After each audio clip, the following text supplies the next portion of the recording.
Hello बच्चों, let's see the question and the question is propene can be converted into one propanol। मतलब यहाँ पर हुआ क्या है बच्चों, जो हमारे पास यहाँ पर प्रोपीन गिवन था, ये हमारे पास यहाँ पर बच्चों प्रोपीन गिवन है और इस प्रोपीन का जो कन्वर्जन हुआ है वो हमारे पास CH3, CH2, CH2 और OH में हुआ है। मतलब यहाँ पर जो आपका एडिशन हुआ है OH का, वो आपका कैसा हुआ है, वो आपका हुआ है एंटी मार्कोवनिकॉफ एडिशन। मतलब यहाँ पर जो आपका एडिशन हुआ है, क्योंकि डबल बॉन्ड अगर हमारा ब्रेक होता है, पाई बॉन्ड हमारा ब्रेक होता है और दो ग्रुप हमारे नए अटैच हो रहे होते हैं, तो उसको हम लोग बोलते हैं एक तरह से एडिशन रिएक्शन।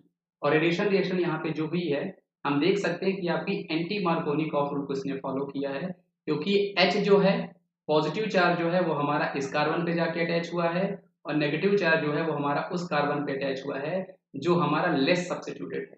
तो अगर लेस सब्स्टिट्यूटेड पे नेगेटिव चार्ज जाके अटैच होता है तो उसको हम लोग एंटी मार्कोनिकॉफ रूल बोलते हैं।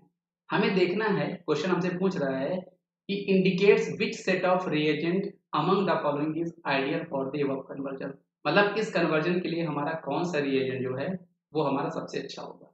तो सबसे पहले हम देखते हैं K1O4। तो K1O4 नहीं हो सकता, क्योंकि K1O4 आपका स्ट्रॉन्ग ऑक्सीडाइजिंग एजेंट होता है, वो आपके डबल बॉन्ड को ब्रेक करके हमें कार्बोक्सिलिक एसिड वो आपको बना के दे देगा। अगला केस हम लोग ओस्मियम टेट्राऑक्साइड की बात करते हैं, तो ये भी हमारा फिजिबल रिएजेंट नहीं है।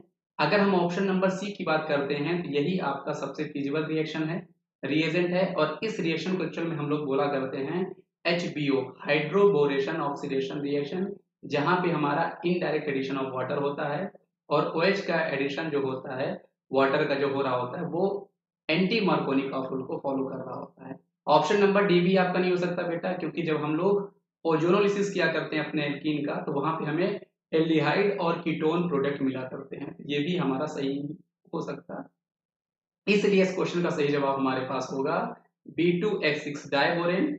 और यहाँ पर हम लोग H2O2 एल्कलाइन मीडियम में यूज करते हैं, यहाँ पर हम लोग साथ में ईथर भी यूज किया करते हैं।